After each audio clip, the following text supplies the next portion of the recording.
Hola, queridos amigos, ¿cómo están? Que Dios les bendiga y agradecemos que nos puedan acompañar. En esta ocasión vamos a analizar la lección que corresponde para esta semana. Recordamos el título general del trimestre, alusiones, imágenes y símbolos, y especialmente, aunque es subtítulo y en letra más chica, es lo más importante quizás, el propósito de todas las lecciones. Cómo estudiar la profecía bíblica, cómo entenderla. Y en el caso que nos ocupa ahora, vamos a mirar la cuarta lección, cuyo título es Las Naciones, primera parte. Entonces, en ese sentido, cómo esta lección que trata de las naciones, entendiéndola, puede afectar nuestra comprensión del texto bíblico, del texto profético. Lógicamente, entendiendo mejor el concepto de naciones. Así que vamos pues entonces a mirar la lección en su conjunto, día por día, y especialmente extraer mensajes, lecciones. Si por allí alguien quiere tomar papel y lápiz, lo puede hacer, porque los conceptos que aquí vamos a verter se basan en la lección, pero hay asuntos que son adicionales, que buscan enriquecer el concepto general del tema, por lo menos para esta semana. Vamos pues entonces a mirar las naciones, primera parte. ¿Sí? Miremos pues entonces lo que nos sugiere el autor. Está interesante, por lo menos el primer párrafo del día sábado, vamos a leerlo. El Apocalipsis presenta las soluciones de Dios para nuestro mundo caído. En los últimos capítulos se restablece el acceso al árbol de la vida. Acordémonos, Apocalipsis capítulo 2, 7. Lo mismo también aparecerá en el capítulo 22 al comienzo. Se levanta la maldición y somos readmitidos en la presencia de Dios. En cierto modo, el Apocalipsis es el libro de Génesis al revés. ¿Cómo es eso? Es muy interesante el concepto. Efectivamente, con Génesis lo que tenemos es un orden que arranca con el Creador, la habitación para la pareja recién creada, el jardín del Edén, la expulsión del Edén, allí el árbol de la ciencia del bien y del mal quedó por un tiempo aquí en la tierra, luego fue llevado, pero también aparece la historia de las ciudades y aún de las naciones, en tanto que en Apocalipsis va a ser al revés, termina con la historia de las naciones, de las ciudades, para enfocarse en algo que es lo que a todos nos interesa, recuperar el paraíso perdido, la Nueva Jerusalén, con el árbol de la vida, ser readmitidos, como dice el autor, se quita la maldición. Entonces, en ese sentido, podemos decir que el Apocalipsis es como el Génesis, pero al revés. ¿De qué modo? Vamos a ir mirando algunos conceptos más que el autor nos trae, especialmente en el día domingo, Nimrod y Nínive. Muy interesante allí lo que se dice de Nimrod. Vamos a leer el texto bíblico que se nos trae acerca de Nimrod, Génesis capítulo 10, del versículo 1, más la cita que vamos a repasar del espíritu de profecía. Génesis capítulo 10, 1 en adelante, en los versículos finales, 8, 9, 10, ahí leeremos algo de Nimrod. Estas son las generaciones de los hijos de Noé, Sem, Cam y Jafet, a quienes nacieron hijos después del diluvio. Los hijos de Jafet enumeras allí quiénes son. Vamos a ir omitiendo estas lecturas, avanzamos un poco más. De estos se poblaron las costas, cada cual según su lengua, conforme a sus familias en sus naciones. Los hijos de Cam enumera quiénes son también. Allí especialmente Cush va a aparecer y Nimrod procediendo de ellos. Que de paso queremos decir que los nombres que aparecen acá son las naciones que luego van a tomar nombres modernos, como el caso de Misraim, ahí se lo menciona, es Egipto. El caso de Cush es Etiopía. Entonces son naciones que hoy prevalecen, pero lógicamente allí en su paganismo y en sus ideologías procedentes de quien fuera el hijo de Noé, nos referimos a Cam. Pero hablando de Nimrod, leemos a continuación el texto que tenemos allí abierto. Y Cush engendró a Nimrod, quien llegó a ser el primer poderoso en la tierra. Este fue vigoroso cazador delante de Jehová, por lo cual se dice, así como Nimrod, vigoroso cazador delante de Jehová. En la lección se nos dice, allí en el día domingo, casi abajo, que sería visto más bien como un enemigo o que enfrenta a Jehová. Leamos lo que nos trae y tiene una cierta base que queremos compartir. Algunos han llegado a la conclusión de que Nimrod fue un héroe noble, muy parecido a los personajes de la mitología pagana. Sin embargo, cuando la Biblia lo describe como poderoso en la tierra y vigoroso cazador ante o delante del Señor, no se trata de un cumplido. Nimrod es grande en su propia opinión y está ante el Señor en el sentido que desafía a Dios. Saben que uno cuando mira esto piensa que si realmente se refiere a que esto eh, es un desafío. Efectivamente, la Septuaginta, en la misma porción del capítulo 10, versículo 9, se usa la palabra griega para decir ante, se usa la palabra enantion, que básicamente significa opuesto. Así que sí, efectivamente, Nimrod aparece como opuesto. De allí es que podemos leer lo que la lección nos dice, en el sentido de que desafía a Dios. Sigue más. Lo que vemos en estos textos es la propagación de la rebelión contra Dios. Una rebelión que existirá hasta que sea quitada, o sea, hasta los límites del Apocalipsis, hasta los finales de Apocalipsis, particularmente con el milenio. Rebelión que empezó desde siempre, pero empezó ¿cómo? Voy a invitar a que repasemos un poquito el concepto que el autor trae ahí en el mismo día, domingo, arriba, una cita del espíritu de profecía. El huerto de Edén permaneció en la tierra mucho tiempo después que el hombre fuera expulsado de sus agradables senderos. Allí iban Adán y sus hijos a adorar a Dios. Allí renovaban sus votos de obediencia a aquella ley cuya transgresión los había arrojado del Edén. Imaginemos, amigos, la escena con esta imagen. ¿eh? Los papás, eh, Abel, Caín, adorando a Dios, los padres enseñando a sus hijos. No obstante, el huerto del Edén estaba cerrado. Dos ángeles habían sido puestos para no permitir el acceso a ningún ser humano. Habían cometido pecado. ¿Qué es lo que viene a continuación? Fíjese todavía más la cita, nos dice, cuando la ola de iniquidad cubrió al mundo y la maldad de los hombres trajo su destrucción por medio del diluvio, la mano que había plantado el Edén lo quitó de la tierra. Una ola de oposición a Dios. Miremos, la lección nos habla de serie de actores, aquí vamos a repasar, y algunos de ellos, personajes que no están citados en la lección, los queremos traer. Lee Génesis 10, la Biblia presenta aquí una serie de actores políticos clave que aparecen luego en el resto de la Biblia. Pero estos actores, con su ciudad-estado, también aparece ese concepto en la lección. ¿Y qué personajes? Vamos a invitar a abrir actores desde Caín en Génesis capítulo 4. Abramos pues el texto bíblico para mirar a esos actores y qué es lo que hicieron, cómo comienzan a formar ciudades, estados o naciones y lo que ellos traen dentro de esas ciudades como una actividad para poder sobrevivir, poder pasar lo más grato posible la existencia, pero alejándose del modelo que Dios había puesto en el Edén. ¿Cuál era el modelo que Dios puso en el Edén? Recordemos, amigos, el propósito de la lección para esta semana es hablar de naciones, pero apuntando a Apocalipsis, que presenta dos vertientes. Una, la de Abraham, que ya vamos a mirar, que es repasar la historia del origen de lo que Dios puso para Adán y Eva, el huerto del Edén, una familia en un ambiente natural, con reglamentos, normas que Dios puso, como es el altar, sacrificios, rememorando el origen de ellos, esto es, que salieron de Dios, aunque fueron maldecidos por la rebelión, había una promesa de rescate, en tanto se mantuvieran adheridos a Dios. Notamos, este concepto va a aparecer en Génesis, desde el capítulo 2, 3 en adelante. Y esto reaparece con Abraham.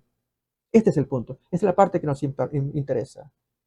Y este concepto de Abraham se moverá, ya vamos a mirar los textos, a lo largo del tiempo y de los siglos, con aquella gente que entiende que tiene que separarse de las naciones. Naciones que fueron originándose desde Caín, vamos a mirar el texto, en adelante, y culmina en Apocalipsis los dos grandes movimientos. El pueblo de Dios que vive apartado, sirviendo al Señor, haciendo como Dios ordenó a Adán y Eva desde el origen. ¿Cuál era? ¿Recuerdan? Un ambiente natural para vivir. El altar era el vehículo para unir al hombre pecador con su creador, a través de sacrificios ordenados por Dios. Un ambiente natural donde ellos podrían sobrevivir comiendo, viviendo de lo natural, del alimento natural, criando a sus hijos en el temor de Dios en un ambiente natural. Cosa que hicieron Adán y Eva. Abraham retoma este concepto y a lo largo de los siglos ese era el propósito de Dios.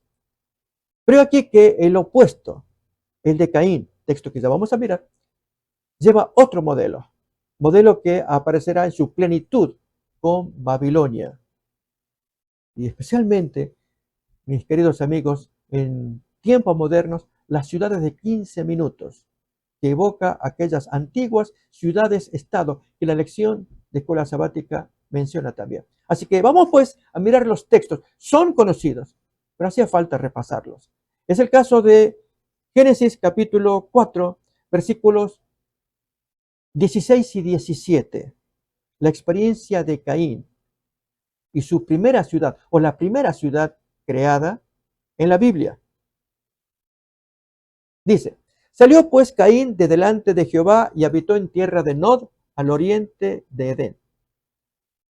Y conoció Caín a su mujer, la cual concibió y dio a luz a Enoc, y edificó una ciudad, y llamó el nombre de la ciudad del nombre de su hijo Enoc. Tal vez, amigos, usted me pueda preguntar, ¿hay algo de malo? Recordemos, aquí vamos a tratar el tema de la lección acerca de las naciones. Surgen las naciones en Apocalipsis, aparecen. Pero Dios quisiera que viéramos dos modelos. El que Dios presentó en la misma creación con Adán y Eva en el huerto del Edén. Y lo que Dios le enseñó a él. El otro es el modelo que va a desarrollar quien se opone a Dios, desde Caín en adelante. Si él arma o crea una ciudad en honor a su hijo, le da el nombre de su hijo, uno diría, ¿qué hay de problema? ¿Cuál es el problema? El problema es cuando no tiene lo básico de la morada que Dios instituyó para Adán y Eva. ¿Cuál era lo básico? Primero, recuerden, un jardín, un ambiente natural, en este caso es una ciudad. Un altar, aquí no aparece ciudad. De hecho, se invoca el nombre de Jehová recién con la descendencia de Set, descendencia de Adán. El siguiente hijo, que reemplazará a Abel, que fue asesinado, será Set. Y con él comienza a invocarse a Jehová y los altares también. Pero miremos más qué ocurre en una ciudad para que el estilo de vida sea agradable, típico de las modernas ciudades. ¿Hay algo de malo? No hay nada, por lo que vamos a leer. Pero si olvidamos el modelo del Edén, eso es el problema.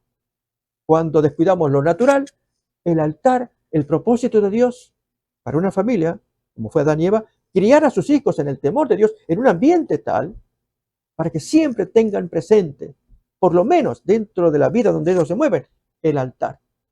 Es el vehículo que une al hombre con su creador mediante sacrificios que evocan la obra rescatadora de Dios. Veremos ahora en el versículo 20 más todavía acerca de lo que representa vivir en ciudades. Aquí se nos está hablando de, ya vamos a mirar quiénes son esta familia, solamente quiero resaltar la primera parte que es el tema de ciudad y lo que ella contiene. Luego miraremos quién es esta familia en particular. Yada dio a luz a Jabal, el cual fue padre de los que habitan en tiendas y crían ganados. ¿Hay algo de malo en eso? No. Miren el siguiente versículo, lo que hace su hermano. Versículo 21. Y el nombre de su hermano fue Jubal, el cual fue padre de todos los que tocan arpa y flauta. ¿Hay algo de malo en eso? No. Recuerden, estos son los descendientes de Caín, que él arrancó creando la primera ciudad.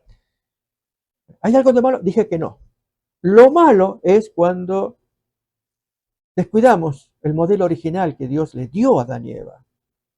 Un jardín, ambiente natural, alimento natural, un altar y la orden de criar a sus hijos en el temor de Dios, como se observa luego en la historia de Abraham.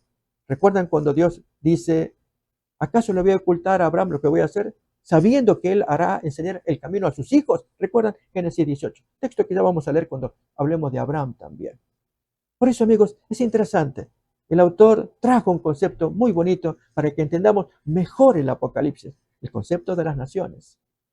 Pero hablemos más todavía de, si queremos llamarle las bondades de vivir en las ciudades.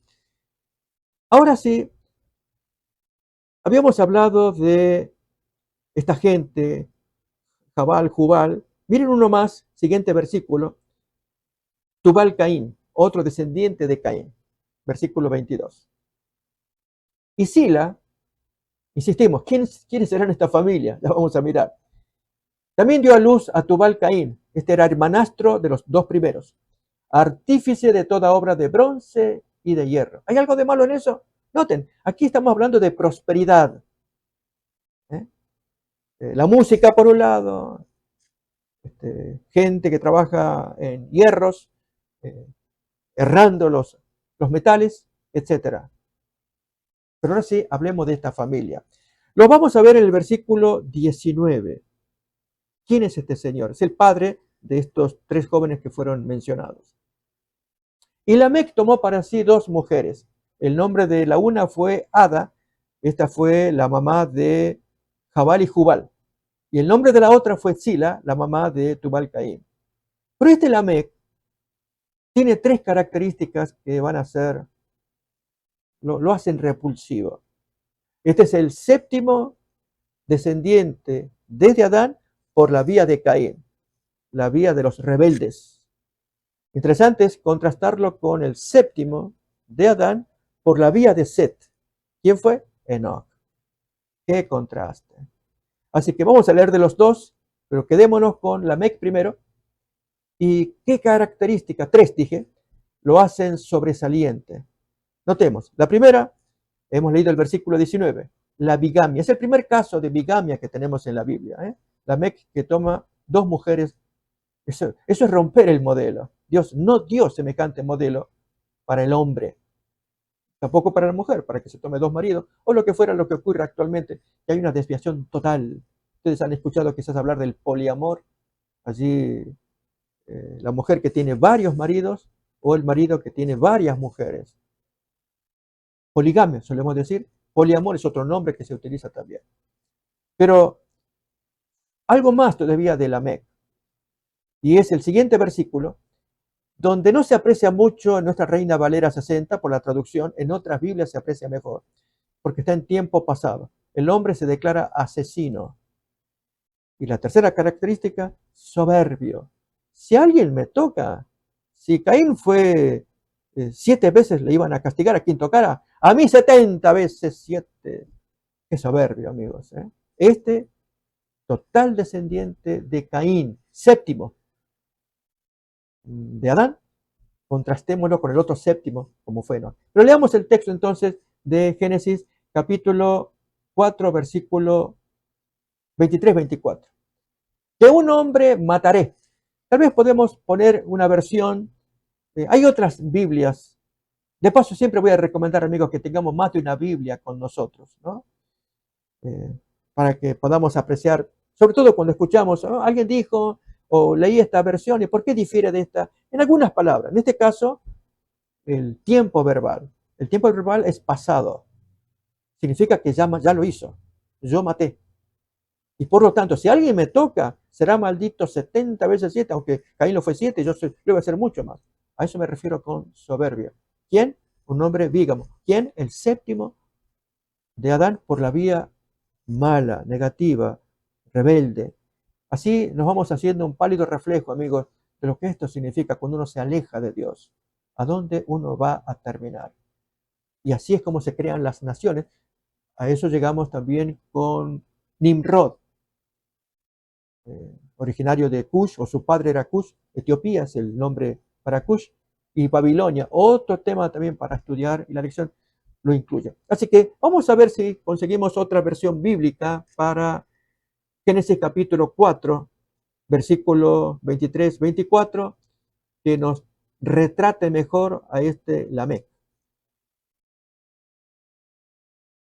Recuerden, hemos leído solamente capítulo 4 de la Reina Valera, pero aquí vamos a mirar, esta versión es Biblia de Jerusalén. Tenemos allí Biblia de las Américas. Muy bien, ya nos traen aquí qué Biblia es. Bien, de las Américas, otra versión muy conocida, muy apreciada también. Pero leamos entonces este texto de la versión de la Biblia de las Américas. Ahí lo tenemos subrayado. Y Lamec dijo a sus mujeres: Ada y Sila, oíd mi voz, mujeres de Lamec. Prestad oído a mis palabras, pues he dado muerte a un hombre por haberme herido, y a un muchacho por haberme pegado. Yo lo maté. Y de asesino que es, fíjense todavía lo que viene a continuación. Siguiente versículo. Si 7 veces es vengado Caín, entonces Lamec lo será 70 veces 7. ¿Captamos? Ahora, amigos, prestemos atención al séptimo de Adán por la vía noble, por la vía buena, por la vía de Set, la vía de los santos. Judas capítulo 14, 15, allí lo tenemos.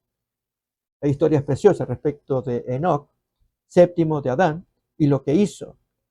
El espíritu de profecía agrega más detalles, entre ellos que la promoción de dejar las grandes ciudades fue llevada adelante por Enoc.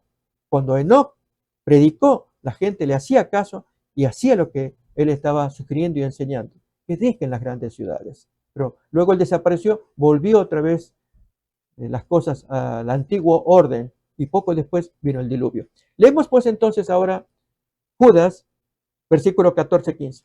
De estos también profetizó Enoc, séptimo desde Adán, diciendo: y aquí vino el Señor con sus santas decenas de millares para hacer juicio contra todos y dejar convictos a todos los impíos de todas sus obras impías que han hecho impíamente y de todas las cosas duras que los pecadores impíos han hablado contra él.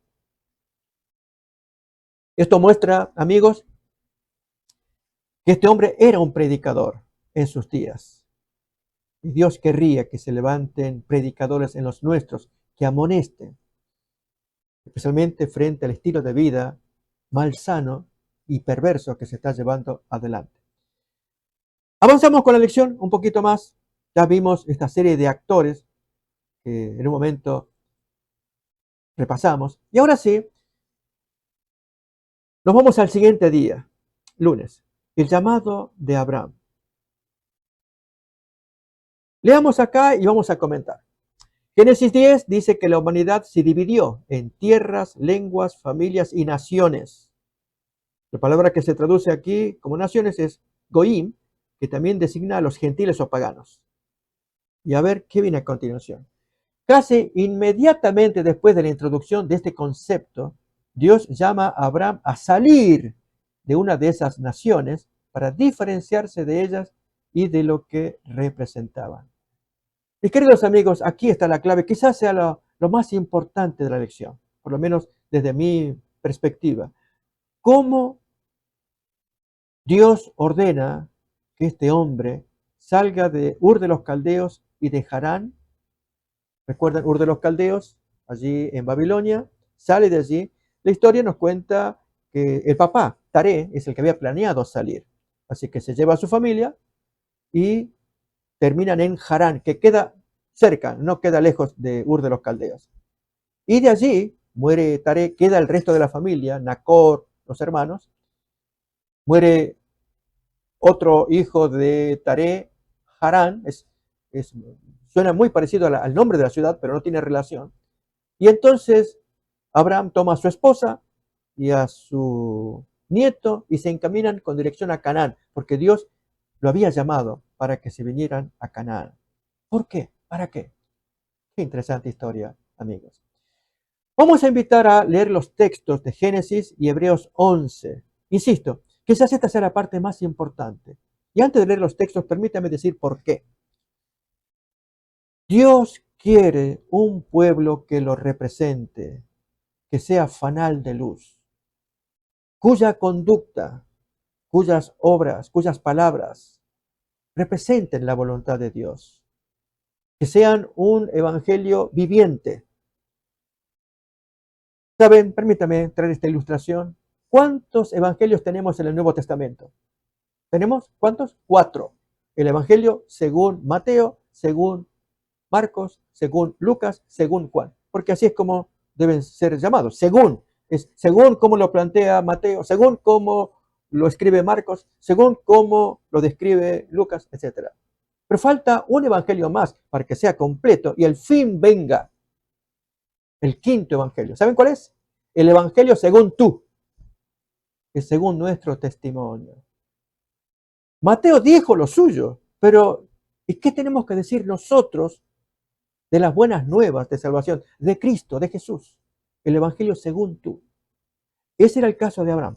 Abraham iba a venir a representar a Dios, un hombre que ya traía la obediencia a Dios. Y al hablar de Abraham, amigos, permítame gastar unos minutos para contar lo siguiente. Un gran concepto que aparecerá en el Antiguo Testamento es la circuncisión del alma. Y luego aparecerá la de la carne. En el caso de Abraham, él fue justificado, según dice Pablo, Génesis capítulo 15, versículos 5 y 6, se le fue acreditada justicia porque él creyó. El texto de Hebreos 11 nos dirá que salió sin saber a dónde iba. Él creía. Por lo tanto, ahí tenemos los textos para recordar, versículo 6 especialmente, y creyó a Jehová y le fue contado por justicia. Pero amigos, capítulo 15, capítulo 16 de Génesis comete el error con lo del caso de Agar, y 17 aparece la circuncisión física. ¿Será que a partir de la circuncisión allí hay un pacto entre Dios y Abraham? No, amigo, no. La circuncisión es una evidencia externa de una circuncisión interna que Dios quiere del ser humano. Y esta circuncisión interna, Abraham ya la traía. El texto no nos dice, él era un hombre obediente. Y amigos, cuando traemos esta circuncisión interna, entonces Dios acepta la obediencia. Vamos a mirar esto, pero queremos aplicarlo a Abraham. En Deuteronomio capítulo 30, versículo 6, la circuncisión del alma. Este es el hombre del cual queremos hablar, Abraham. Y su circuncisión, la de la carne, aparece en Génesis 17. Pero antes de ella aparece este concepto que leemos ahora. Y circuncidará Jehová tu Dios tu corazón y el corazón de tu descendencia, para que ames a Jehová tu Dios con todo tu corazón y con toda tu alma, a fin de que vivas. Notemos que solamente podemos amar si Dios nos limpia esa cosa fea que aún en la circuncisión física, y allí les pido que ustedes me permitan usar esta ilustración de los médicos. En la circuncisión que se le hace al niño cuando sufre fimosis, allí en su prepucio no lo puede pelar y entonces el niño llora. Y si no se hace algo, eso junta esmegma, que son las secreciones naturales de su aparato. Eso hay que limpiar. Cuando no se limpia, se acumula esa secreción, esa basura, y en el alma pasa lo mismo. Dios quiere que la basura que tenemos en el corazón, o como dijera Jesús, el esmegma que tenemos en el corazón, aquí en la mente, mírenlo en Mateo 15, 19. O sea, Jesús dijo que existe semejante cosa en el alma. Los médicos dirán esmegma en el caso de la secreción del aparato del varoncito. En el caso de la mente humana, acá dice, porque del corazón salen los malos pensamientos, los homicidios, los adulterios, las fornicaciones, los hurtos, los falsos testimonios, las blasfemias. Todo eso es una secreción perversa que sale de un corazón incircunciso. No la circuncisión física, el corazón. Eso hay que limpiar. A eso apunta el texto, otra vez leámoslo, Deuteronomio 36, que antes de amar tenemos que ser limpiados. Y circuncidará Jehová tu Dios tu corazón y el corazón de tu descendencia para que ames a Jehová tu Dios con todo tu corazón, con toda tu alma, como ordena el primer mandamiento. Lo amarás con todo tu corazón. Cuando uno ama al Señor, versículo 16, entonces le puede obedecer. Noten la progresión. Porque yo te mando hoy que ames a Jehová tu Dios, que andes en sus caminos, que guardes sus mandamientos, sus estatutos y sus decretos, para que vivas y seas multiplicado. ¿Notamos cómo es la progresión? Primero la circuncisión del alma, luego el amor que brota con un Dios que nos ama, nos limpia, y entonces la natural obediencia de gratitud por la obra de sanación que Dios está haciendo en nosotros. Esa obra de circuncisión del alma la traía Abraham. Alguien dice, pastor, pruébelo. Amigos, los hechos prueban la conducta de Abraham. Obedece sin saber a dónde ir. El hombre va, él cree, confía. Mírelo, Génesis 18, versículo 19. Si usted me dice que este texto de la obediencia de Abraham viene porque hizo un pacto de circuncisión física, tendremos que discutir. Mírelo. Vamos a leer el versículo anterior, 18, para ver el contexto. ¿Qué dice? Encubriré yo a Abraham lo que voy a hacer con respecto a Sodoma, que había que destruirla, habiendo de ser Abraham una nación grande y fuerte, y habiendo de ser benditas en él todas las naciones de la tierra. Porque yo sé que mandará a sus hijos y a su casa después de sí que guarden el camino de Jehová. ¿Por qué Dios está seguro que Abraham va a obedecer? Porque hizo el pacto de la circuncisión, de obediencia. Génesis 17. O sea, a partir de ahí está el pacto. Ahora sí, Abraham me va a obedecer. No, amigos, no. La circuncisión física es la evidencia externa de algo que le tiene que preceder. Sucede como el bautismo. De hecho, el bautismo sucede a la circuncisión.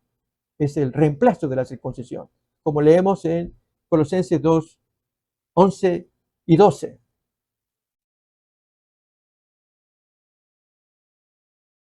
Versículo 11 primero,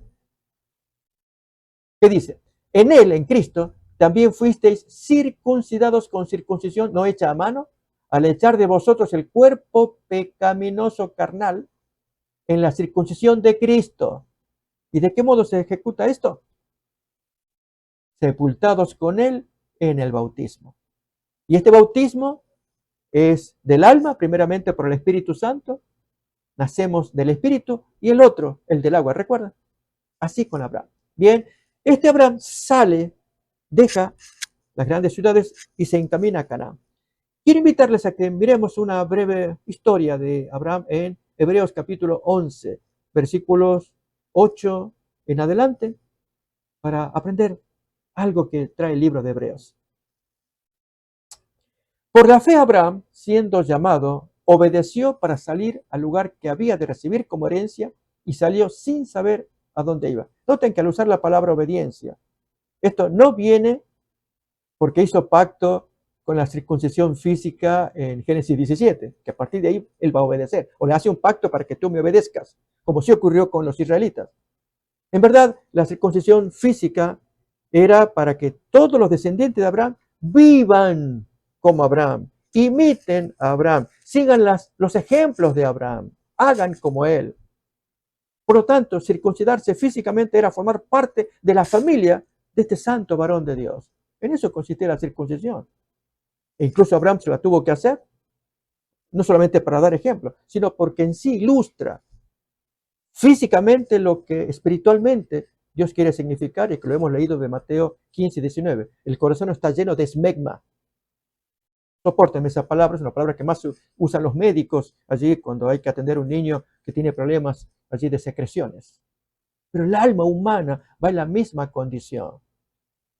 Y Dios estaba salvando a Abraham desde los tiempos que venía de Ur de los Caldeos, por lo cual lo elige. Este va a ser el hijo que yo quiero que haga el plan que tengo para él. ¿Cuál era el plan? A ver, vamos a seguir mirando Hebreos 11, versículo 9 ahora. Por la fe habitó como extranjero en la tierra prometida, como en tierra ajena. Oh, amigos, este concepto sí que es importante. No podemos echar tierra aquí, en esta tierra donde vivimos, sino sentirnos como extranjeros. Es como dice Génesis 26:3, refiriéndose al hijo de Abraham. cuando Dios le habla a Isaac, que él iba a escoger la tierra, Dios, pero noten ahora, habita como forastero en esta tierra y yo estaré contigo y te bendeciré. No te mezcles. Amigos, este concepto de vivir como Dios ordena desde Edén hasta ahora, y Abraham lo va a ilustrar mejor, y junto con él vamos a leer más todavía, lo hemos descuidado. Y sería bueno que como pueblo de Dios volvamos a estos orígenes si nos queremos distinguir de las ciudades que tienen otro plan. Recuérdense a Caín, la familia de Lamec, el séptimo de Adán por la vía de Caín, etcétera.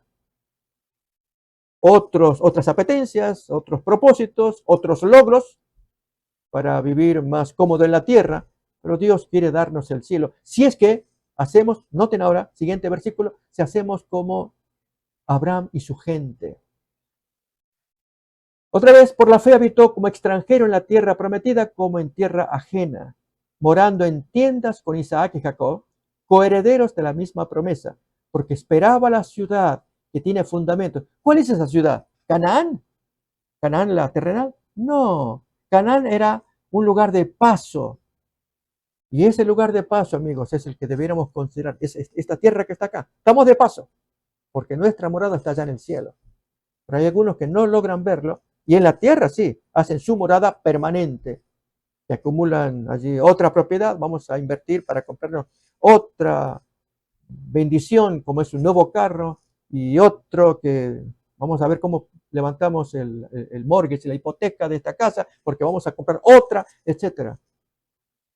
Y amigos, eso va totalmente opuesto a la línea que sigue Abraham. Seguimos leyendo un poquito más.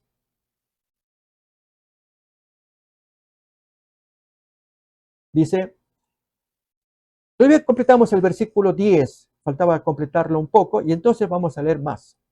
Porque esperaba la ciudad que tiene fundamento, cuyo arquitecto y constructor es Dios. No es Canaán, amigos. Recordemos que está hablando de una ciudad, pero Canaán es de paso. A ver, todavía más, veremos a Sara y la gente, porque en el versículo 13 que vamos a retomar, vamos a leer 10 y luego el 13, ver qué plan tiene Dios para toda aquella gente. Por la fe también la misma Sara, siendo estéril, recibió fuerza para concebir. Y aún fuera del tiempo, ella dio luz, porque confiaba en Dios. Gente que vive bajo una promesa, la esperanza de que Dios los bendiga, porque le están obedeciendo. Aún más, versículo 13 se nos va a hablar en plural. Conforme a la fe murieron todos estos. ¿Quiénes? Abraham, Isaac, Jacob, Sara, sin haber recibido lo prometido, que era esa ciudad que esperaban tenerla. ¿Cómo no era Canaán la terrenal lo que esperaban? Bueno, bien, leamos más detenidamente la porción. Sino mirándolo de lejos, creyéndolo, saludándolo y confesando que eran extranjeros y peregrinos sobre la tierra, aún viviendo en la Canaán terrenal, y luego Israel como nación poseerá, y hasta hace pocas décadas recuperan en la pelea con los palestinos. Esta es nuestra tierra. Ese era el propósito de Dios. Tenemos otra, amigos. No perdamos de vista el plan de Dios con respecto a la morada que Él le puso a Adán y Eva y las naciones que van en otra línea. Seguimos leyendo más todavía.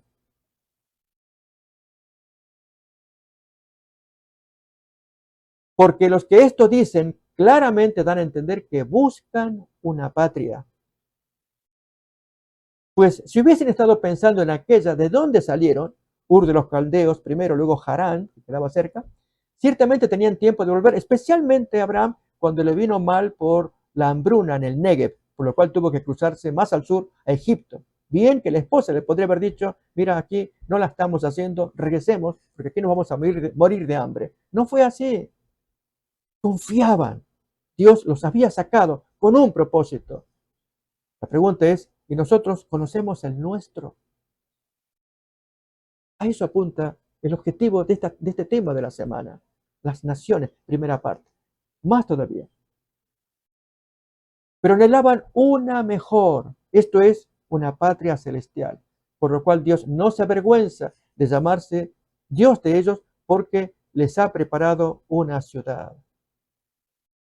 Quiero invitarles, amigos, a que miremos en la lección todavía más esta porción que está subrayada. La intención de Dios era utilizar a Abraham para establecer una nación que contrastara con los reinos humanos. No debían tener otro rey que Dios mismo. El pueblo debía ejemplificar lo que sucedería si la raza humana regresaba a su creador. Israel fue establecido con el propósito de que fuera una bendición para todas las familias de la tierra. Si practicáramos las cosas que Dios e incluso le reveló a Israel, cuánta bendición, amigos.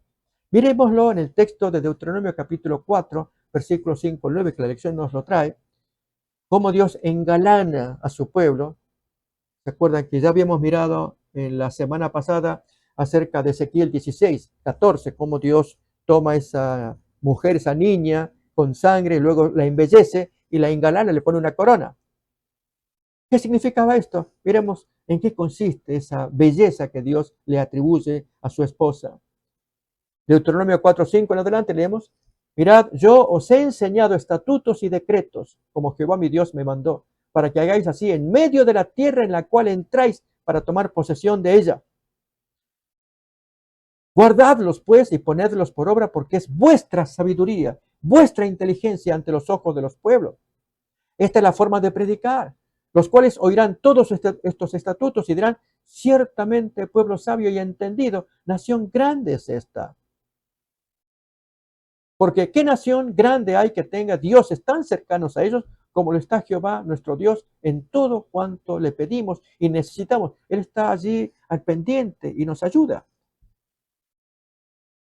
¿Y qué nación grande hay que tenga estos estatutos y juicios justos, como es toda esta ley que yo pongo hoy delante de vosotros? Aún más el siguiente versículo.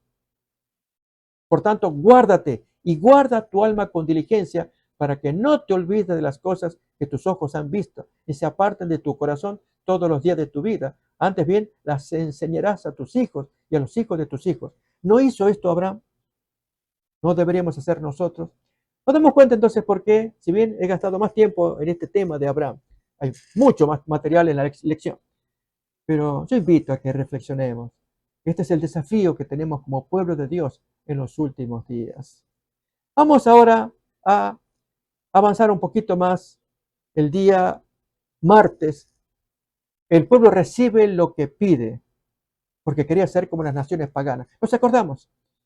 Primero de Samuel capítulo 8, allí, tal vez no vamos a tener tiempo para leer el texto, pero cuando los oídos de Samuel quedan ofendidos porque el pueblo quiere un rey como lo tienen las otras naciones. ¿Por qué motivo? Allí los hijos de Samuel no estaban a la altura de su papá. Suele pasar, amigos, cuando tenemos un buen líder, un buen pastor, y los hijos no están a la altura.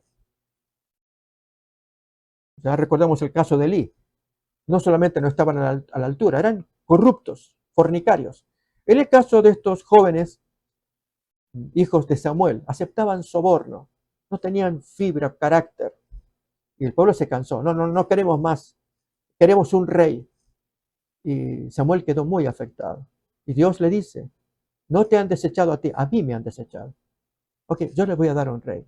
Y Dios les dio lo mejor que había en ese tiempo. No fue algo que Dios les diera para provocarlos y arruinarles. No, les dio lo mejor, Saúl. Pero este hombre se corrompió. Ya Dios se lo había advertido, que el rey hará esto y lo otro, como podemos mirar aquí en la lección, un poco también se nos sugiere. Vamos a ver acá.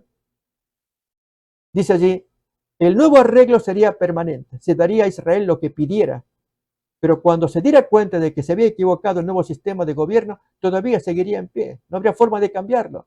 Ustedes pidieron monarquía, ¿cómo vamos a eliminar este asunto? Aunque ustedes estén arrepentidos por haber pedido monarquía. Allí en Deuteronomio capítulo 17 se dan los consejos para un rey, y hubo reyes que lo pusieron en práctica y otros que no. Vamos a leerlo, Deuteronomio 17, 14 al 20, a ver si hubo reyes que pusieron en práctica. Aún los más notables muy queridos como David y Salomón. Deuteronomio 17, 14 al 20. 17, leemos, dice, cuando hayas entrado en la tierra que Jehová tu Dios te da y tomes posesión de ella y la habites y digas, pondré un rey sobre mí, como todas las naciones que están en mis alrededores. Noten que ya es profético porque esto se dijo en tiempo de Moisés. Y siglos más tarde, en tiempo de Samuel, aparece esta petición de que querían un rey. Ciertamente pondrás por rey sobre ti al que Jehová tu Dios escogiere. Y Dios lo escogió, insisto, lo mejor que había, como fue Saúl. De entre tus hermanos pondrás rey sobre ti, no podrás poner sobre ti a hombre extranjero que no sea tu hermano. Pero él no aumentará para sí caballos, ni hará volver al pueblo a Egipto con el fin de aumentar caballos. Porque Jehová os ha dicho, no volváis nunca por este camino. Ni tomará para sí muchas mujeres. Allí ya tenemos problemas. Con Salomón, pues no hace falta comentar. Con David también. Tuvo sus muchas mujeres. Un hombre muy querido por Dios, pero esta debilidad caracterizó a David. Para que su corazón no se desvíe. Ni plata ni oro aumentará para sí en abundancia. Salomón sí tuvo mucha plata y oro, pero se mantuvo siempre humilde. Él estaba gobernando en nombre de Dios. Y otras características más de lo que haría el rey. Y cuando se siente sobre el trono de su reino, entonces escribirá para sí en un libro una copia de esta ley, del original que está al cuidado de los sacerdotes levitas. Nos acordamos de aquel rey de Jerusalén. ¿Alguien se acuerda el nombre? Que cuando los cortesanos fueron a leerle una copia de la Biblia, es decir, de un texto escrito por Jeremías, o mejor, pronunciado por Jeremías, redactado por Baruch, secretario de Jeremías, ¿qué hizo este rey? ¿Nos acordamos? Joacim, Jeremías capítulo 36. Había un brasero, lo tiró en el fuego, lo hizo desaparecer. Y Dios le ordena a Joacim, escribe otra vez otro libro. Notamos el rechazo a la palabra de Dios. Esto caracterizó a algunos reyes también, tanto del norte como del sur. Del sur, Manasés, hijo del rey Ezequías, buen rey, y su hijo fue un desastre. Amigos, nos pasaremos largo rato hablando del fracaso que significó traer un rey y reemplazar a Dios como el genuino conductor. Pero la pregunta que nos hacemos también y que la lección pues nos sugiere es, ¿será que hay riesgo de que nos pase a nosotros lo mismo, que nosotros queramos seguir otros modelos y no lo que Dios nos trae a nosotros? Esos quisieron un rey. En nuestro caso decimos, tenemos la Biblia. Ustedes saben, amigos, que hay quienes uh, no están haciendo caso a la palabra de Dios, promoviendo, a ver, ¿a qué se refiere, pastor? Ustedes saben, promoviendo cosas que la Biblia no puede autorizar, como es la ordenación de, y ustedes ya saben el resto. ¿Se repite la historia? Volvamos a la palabra de Dios. Este es el gran punto, mi exhortación a quienes estamos estudiando estos temas. Día miércoles, los gobernantes de los gentiles. Aquí tenemos el punto interesante. El autor nos dice, los errores de Israel sirvieron en muchos aspectos para prefigurar los errores de la iglesia. En Mateo 20, 25 al 28, se nos describe a Jesús diciéndoles a sus discípulos que discutían por quiénes tendrían los primeros puestos. No, ustedes no va a ser así.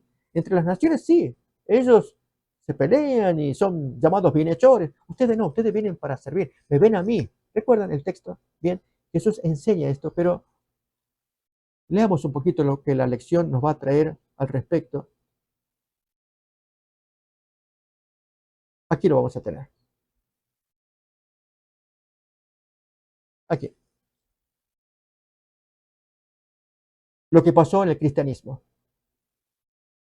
Algo similar ocurrió en la historia de la iglesia cristiana. Aunque no debían estructurarse como una nación pagana, cuando Constantino llegó al poder. Lógicamente, muchos decimos, bueno, pero esto pasó entre la iglesia de Roma.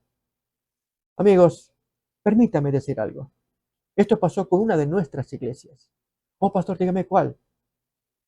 ¿Quiere que le dé el nombre? Sí, me gustaría saber qué iglesia es. una iglesia muy querida. Me refiero a la iglesia de Roma en el primer siglo. Saben, yo quiero invitarles, amigos, a que tratemos de pensar que lo que hoy llamamos Babilonia, la iglesia de Roma, en sus comienzos era una esposa de Cristo, la iglesia de Roma. El apóstol Pablo escribió en el año 58 su carta a la iglesia de Roma. Él esperaba llegar allí, no la había fundado. Él solía decir, yo no voy a sembrar donde otro ya lo ha hecho, sino siempre buscaba lugares nuevos. Y Roma pues no la conocía. Y ahora le tocaba viajar a Roma por lo que había pasado allí con el Sanedrín, Festo, Agripa, nos acordamos, Hechos capítulo 26. Ahora sí le toca el turno, el tiempo de ir a Roma. Y entonces él escribe una carta en el año 58 a Roma. En el capítulo 11, versículo 17, hay un párrafo, amigos, que los miembros de la iglesia de Roma no le hicieron caso. La iglesia estaba dividida en dos grupos, no dividida en sí, compuestas, quizás sea la mejor expresión, gentiles y judíos. Y les escribe a ambos. Romanos capítulo 2, por ejemplo, 17. Tú, judío, que te jactas de serlo. A un judío cristiano le está hablando. Pero luego también va a hablarle a los gentiles en varias partes de la carta. Él hace esa mezcla de enviar a los dos auditorios que caracterizan la iglesia de Roma. Pero en el caso de los gentiles, les da una advertencia que la iglesia con el paso del tiempo no hizo caso. No te ensoberbezcas con tus hermanos judíos. Miremoslo en el capítulo 11, 17. Les invito a que lo miremos allí, Romanos, para leer lo que el apóstol Pablo nos va a enseñar. Pues si alguna de las ramas fueron desgajadas, tú, siendo olivo silvestre, refiriéndose a un cristiano romano gentil, has sido injertado en lugar de ellas, esas ramas judías, los judíos ortodoxos, y has sido hecho participante de la raíz y de la rica savia del olivo. No te jactes contra las ramas, y si te jactas, sabe que no sustentas tú a la raíz, sino que la raíz, que es Cristo, te sustenta a ti. Pues las ramas, dirás, fueron desgajadas para que yo fuese injertado. Es cierto, se le quita el reino a los judíos y se lo da a los gentiles, Mateo 21, 43. Pero noten la advertencia del versículo 20 ahora, Romanos 11, 20. Bien, por su incredulidad fueron desgajadas, pero tú por la fe estás en pie. No te ensoberbezcas, sino teme. Amigos, les quiero decir que no hicieron caso a este consejo porque la soberbia fue ganando terreno en el liderazgo de la iglesia de Roma y especialmente pasado el siguiente siglo. La iglesia de Roma termina bien con un buen líder que escribió una carta, Clemente de Roma, una carta larguísima, una carta a los Corintios, y no se ve soberbia en absoluto, un buen cristiano, el tal Clemente. Pero luego de él, cuando van apareciendo los nuevos líderes, por el año 115 de la era cristiana aparece Sixto I, y él introduce un cambio en la diferenciación que se establece en Roma contra los judíos, por causa de la persecución del Imperio Romano contra los judíos. Y entre esa diferenciación aparece primeramente la Pascua anual, que los cristianos judíos celebraban de cierta manera, son llamados cuartodecimanos. La historia es larga, amigos, yo no la puedo contar ahora, pero solamente decir que lo de la soberbia.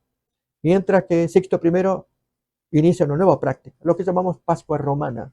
Y junto con esta Pascua anual, la Pascua semanal, que será el domingo y el sábado, el gran conflicto que viene desde ese tiempo en adelante. Quien da cuenta de ello es Eusebio, en el libro quinto, capítulo 23, cuando describe el conflicto entre el obispo de Roma, Víctor, año 191, con los cuartodecimanos de aquel tiempo que eran cristianos judíos, pero que seguían el modo de los apóstoles, de Juan en particular, y el modo judío también de celebrar la Pascua anual, pero siguiendo el cómputo judío, Levítico 23. Esto es el 14º día del mes Nisan. Así lo hacían los cristianos. Pero Roma tiene otra manera para diferenciarse de los judíos. Lo cierto es que este Víctor I, él determina que esa gente tiene que ser eliminado de la comunidad y de la comunicación, de la comunión con cristianos. Felizmente no funcionó porque hubo otros pastores que intercedieron, pero esto siguió adelante, amigos. Soberbia. Llega el año 311, 2 años después, Constantino, ya que la lección menciona a Constantino. Quiero traer un pequeño, ahí lo vemos, cuando Constantino llegó al poder y qué pasó con la iglesia de Roma. Ahí está, amigos, yo no lo voy a leer, ustedes lo tienen en su lección, para que ustedes afirmen el concepto. Y el día viernes lo trae también. Tal vez con esto vamos a ir avanzando y concluyendo con el concepto que quiero compartir. Es que en el norte de África surge un problema entre los cristianos. Como consecuencia de la persecución que había habido por causa de Diocleciano, que desató una feroz persecución desde el año 303. Felizmente este individuo murió al poco tiempo, pero le sucedió otro emperador que siguió adelante con la persecución. Y hubo pastores, líderes de aquel tiempo, católicos diríamos hoy, o cristianos de ese tiempo, que apostataron. Ellos abandonan la fe con motivo de la persecución, sacrifican a los dioses falsos, entregan Biblias, de allí que se les llaman traditores, que entregan, y traidor, que entregan las propiedades también para el saqueo de esta gente. Imagínense a los miembros de iglesia sumamente lastimados al ver a sus líderes haciendo esto. Pero terminó la persecución, poco antes de Constantino, y entonces regresan estos pastores. No quiero usar una expresión de Argentina, pero si usted la entiende tanto mejor. Como Pancho por su casa, una expresión que usamos. Como que no pasó nada. Una expresión. No sé cómo lo dirán en México u otros lugares. El hombre viene, líder, pastor, para ocupar el puesto y predicar. Toma el liderazgo. Y hermanitos del norte de África no aceptan. No. Ese hombre, si no se rebautiza, no puede. Y allí se armó un conflicto tan grande que el obispo de Roma, él no puede permitir que se cuestione a su sacerdote, a su pastor, por causa de la investidura. Se le había investido y eso es sagrado, bien sagrado. No importa la conducta que lleve, mientras se mantenga en línea, en comunión con Roma. Una investidura permanente. Los hermanos no aceptan ese concepto. Hay un problema en esa iglesia y 2 años más tarde ya va a aparecer Donato, que es el líder principal. De ahí viene el movimiento de donatistas, que recomiendo leer. El hombre es muy firme pidiendo el rebautismo de esos líderes y Roma no acepta. Y le tiene que consultar a Constantino. Constantino, que acababa de proclamar la paz, ya no más persecución, en el año 313. Lo que él quiere es paz y que se pongan de acuerdo. Y el modelo de cristianismo que él tiene es el de Roma. Por lo tanto, si esta gente es disidente, están en problemas. Constantino no entiende bien qué está pasando, pero quiere la paz. Pero a Roma, a la iglesia de Roma, soberbia ahora, no acepta el consejo de estos hermanitos del norte de África y de los donatistas, que hagan que sus pastores se rebauticen. Había otro más bravo, novaciano, que no se rebautiza porque no se lo acepta de ninguna manera, ni a un rebautizado. Ese era mucho más estricto. Pero estos hermanitos de Donato Magno, eran más abiertos con el rebautismo. Bien, hermanos, este problema surge y la lección nos va a decir, yo voy a invitar a que leamos un poquito más la lección para entender algún concepto que aquí se desliza, que está interesante, pero tenemos que enfocarlo mejor. Cuando Constantino llegó al poder y profesó ser cristiano, los creyentes se sintieron aliviados, pues la persecución había terminado. Es cierto, año 313 en adelante. Un poquito antes ya había terminado, pero la declaración oficial del gobierno. Esto fue una bendición, pero la iglesia luego pensó que podría aprovechar el poder del emperador para su propio beneficio, como pasó con los donatistas. Acallar a esa gente porque atentaban contra una doctrina, la de ellos, que era el dogma, el sacramento del orden, de la investidura. Eso no hay que tocar, es un sacramento. Quiero invitar, amigos, a que leamos del día viernes. Quedaba el jueves para repasar allí una luz para los gentiles, textos que quiero decirles, Isaías 42, ustedes lo tienen acá, 49, 60, Apocalipsis 18. No me alcanza el tiempo para examinarlo, honestamente. pero sí quiero comentar la cita de Elena White que aparece el día viernes. Y el tiempo es tirano. Yo quiero traer información que enriquezca el porqué de la elección. ¿A dónde vamos?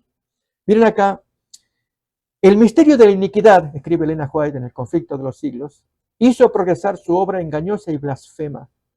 De un modo casi imperceptible, las costumbres del paganismo penetraron en la iglesia cristiana. El espíritu de transigencia y conformidad fue coartado por algún tiempo por las terribles persecuciones que sufriera la iglesia bajo el régimen del paganismo. Pero cuando la persecución cesó y el cristianismo entró en las cortes y palacios, la iglesia dejó a un lado la humilde sencillez de Cristo y de sus apóstoles por la pompa y el orgullo de los sacerdotes y gobernantes paganos. Más, la conversión nominal de Constantino, eso es cierto. Él no se bautizó sino 3 meses antes de morir. A principios del siglo IV causó gran regocijo y el mundo disfrazado con capa de rectitud se introdujo en la iglesia. Desde entonces, la obra de corrupción progresó rápidamente. El paganismo que parecía haber vencido vino a ser el vencedor. Y aquí sí que quiero comentar algo, amigos. Pareciera como que es Constantino el eje, el centro pagano que paganiza todo. No fue así.